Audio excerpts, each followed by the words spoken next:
प्रधानमंत्री नरेंद्र मोदी ने चीन और भारत की सेनाओं में गतिरोध के बीच पूर्वी लद्दाख का औचक दौरा कर सैनिकों से मुलाकात की।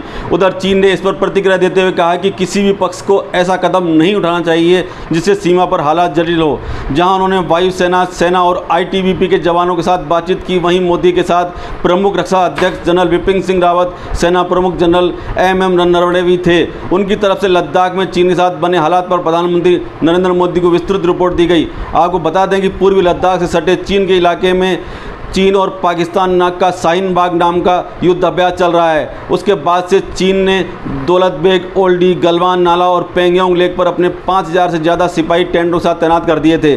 भारत ने चीन के सैनिकों के सामने बराबर की तादाद में टेंट गाड़ के अपने सैनिक तैनात कर दिए। इससे पहले चीन और भारत के सैनिकों की सीमा की निगरानी के लिए पेंगोंग लेक इलाके में भी झड़प हुई थी। इसके बाद से पूर्वी लद्दाख की सीमा पर लगातार तनाव बना हुआ है। भारत चीन सीमा विवाद के बीच अमेरिकी राष्ट्रपति डोनाल्ड ट्रंप के पीएम नरेंद्र मोदी को G7 में शामिल करने का नियंत्रण देने पर चीन तिलमिला उठा है। चीनी कम्युनिस्ट पार्टी के मुखपत्र ग्लोबल टाइम्स में एक चीनी विशेषज्ञ के हवाले से कहा गया है कि भारत के पीएम प्रधानमंत्री नरेंद्र मोदी अमेरिकी राष्ट्रपति ट्रंप के G7 का विस्तार करके G7 या G11 या G12 के में शामिल किए जाने पर सकारात्मक जवाब दिया है।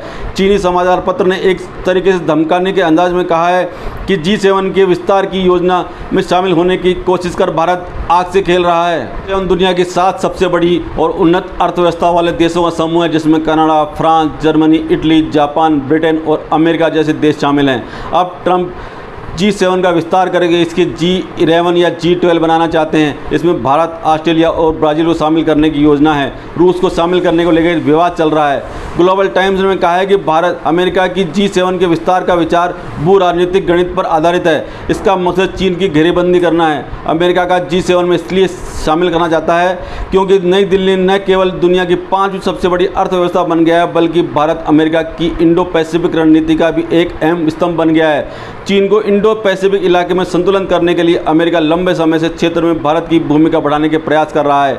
चीन के सरकारी अखबार ने आगे कहा है कि इसका मतलब यह है कि भारत क्षेत्र में अमेरिका को इंडो पैसिफिक रणनीति को लागू करने के लिए तैयार है। बदले में भारत अमेरिका से बड़ी शक्ति का दर्जा हासिल करने और अनन्य योजनाओं को पूरा करने में मदद चाहता है। ऐसे में यह कहना सही हुआ कि भारत चीन को निशाना बनाने के लिए अमेरिका की कई योजनाओं में सक्रिय हो गया है। कोरोना महामारी के बाद अगर वैश्विक मंच पर चीन आगे बढ़ता है तो अमेरिका नीचे आता है, तो चीन को घेरने के लिए भारत द्वारा अमेरिका के साथ देने की पूरी संभावना है। ये साफ है कि भारत सरकार इस पूरे मामले में चीन को अंडरस्कोर कर रही है। सरकार ये बताना चाह रही है कि यह विवाद एक तरफा चीन की ने पैदा किया है। वह जमीन कल भी हिंदुस्तान के पास थी, आज भी है और आगे भी रहेगी। हमारे प्रधानमंत्री वहाँ कभी भी जा सकते हैं। भारत ने चीन को यह साफ बता दिया है कि तुम हमारी सीमाओं को क्रॉस नहीं कर सकते, तुम हमारी जमीन की ओर देख भी नहीं सकते। वहीं चीन पर बहुत प्रेशर है, उस पर तमाम आर्थिक प्रतिबंध हैं। कोरोना को लेकर दुनिया उसे घेर रही है।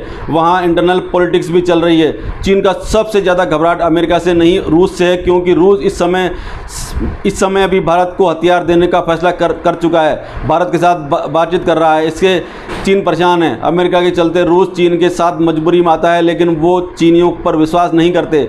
चीन पर गलवान के बाद में से अंतर्राष्ट्रीय दबाव बढ़ा है।